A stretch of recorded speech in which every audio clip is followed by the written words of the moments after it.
আসসালামু আলাইকুম, রুহিস মম কিচেনে আপনাদের স্বাগত। ডিম এবং ময়দা দিয়ে আমি আমার আজকের এই রেসিপিটি তৈরি করেছি।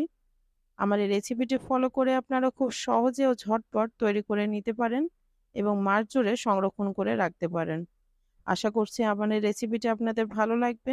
ভালো লাগলে কমেন্ট করে জানাবেন, লাইক দিবেন। আপনার একটা লাইক এবং কমেন্ট আমাকে অনেক বেশি অনুপ্রাণিত করে। সাবস্ক্রাইব করে বেল আইকন প্রেস করে রাখবেন পরবর্তী ভিডিওর নোটিফিকেশন সবার আগে পাওয়ার জন্য। তো আর কথা না বাড়িয়ে চলুন এটা তৈরি করে নিই। আমি এখানে মেজারমেন্ট কাপে 2 কাপ ময়দা নিয়েছি। পরিমাণ মতো লবণ দিচ্ছি, হাফ চা চামচ কালো জিরা। কালো জিরার পরিমাণটা বাড়িয়ে নিতে পারেন।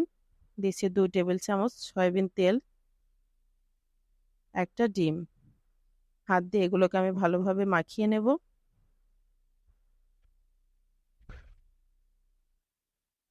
এরপর আমি অল্প অল্প করে নর্মাল টেম্পারেচারে থাকা পানি দিয়ে দিচ্ছি। অল্প অল্প করে দিয়ে আমি মাখাবো। আমার ডোটা তৈরি হয়ে গেছে। ডোটা শক্ত হবে না, দেখুন একটু নরম নরম হবে।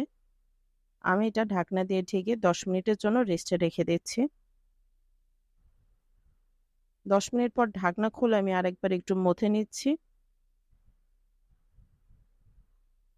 এই ডোটাকে আমি 4 টুকরো করে নেব।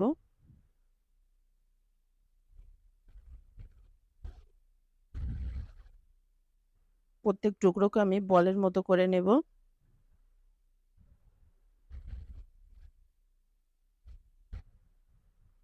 এই পর্যায়ে এটা রেস্টে রাখার দরকার নেই। যে ডোটাকে আমি প্রথমে তৈরি করেছিলাম বলের আকৃতিতে, সেটা আমি প্রথমে বেলে নেব। ময়দা ছড়িয়ে আমি এটাকে বেলে নিচ্ছি। এটা একটু মোটা করে বেলে নিলেই হবে, খুব বেশি পাতলা করার দরকার নাই।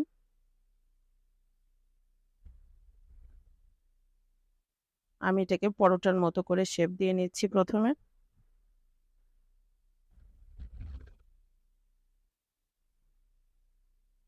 এভাবে আমি বাকি 3টাও তৈরি করে নেব। তৈরি করা হয়ে গেছে। এখন আমি এটাকে আধা ঘন্টার জন্য রেস্টে রেখে দেব।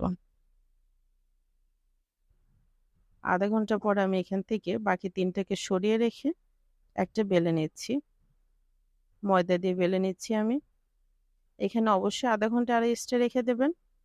এই রেস্টে রাখার জন্য দেখুন এটা আমি খুব সহজে বেলতে পারছি। এখানে কিন্তু কোনো প্রেসার ক্রিয়েট করা লাগছে না।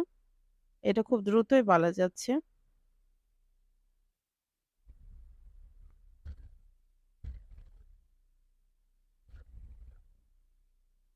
এটাকে বেলা হয়ে গেছে, ঠিক মাঝখান থেকে আমি কেটে নেব।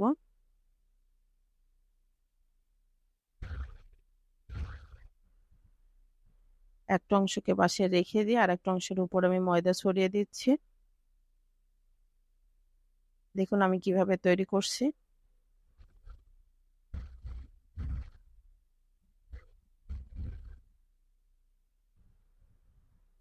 আমি যেভাবে তৈরি করেছি আপনারা ঠিক সেভাবেই তৈরি করবেন। দেখুন এটা কিন্তু কঠিন না, খুব সহজে তৈরি করা যাচ্ছে।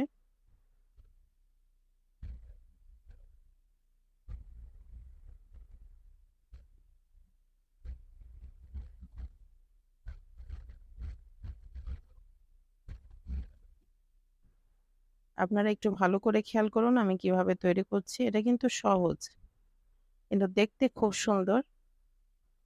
আমি আরো একটা তৈরি করে দেখাচ্ছি।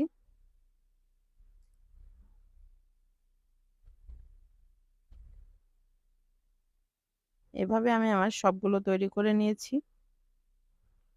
এখন আমি এগুলোকে ভেজে নেব। তেলটাকে গরম করে একটা একটা করে আমি দিয়ে দিচ্ছি। চুলার জালকে মাঝারি রেখে আমি এগুলোকে ভেজে নেব। একটা পাশ যখন লাল লাল হয়ে যাবে তখন আর একটা পাশ উল্টিয়ে দেব।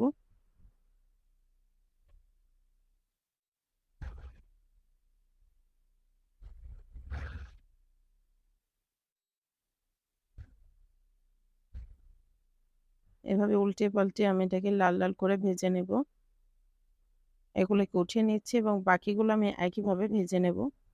আপনারা এভাবে তৈরি করে একটা এয়ারটাইট কন্টেনারে করে ১ মাসের জন্য সংরক্ষণ করে রাখতে পারবেন। আপনার বাসায় ছোট থেকে বড় সবাই এটা পছন্দ করবে। তাছাড়া প্রত্যেক বাড়িতেই কম বেশি ডায়াবেটিস রোগী থাকে। তারাও অনায়াসে তাদের নাস্তার জন্য এটা খেতে পারবে। দেখুন এটা দেখতে কতটা সুন্দর লাগছে। এটা খেতে কিন্তু খুবই মজাদার। আপনারা অবশ্যই বাসায় ট্রাই করবেন। ভালো থাকবেন সবাই। ধন্যবাদ।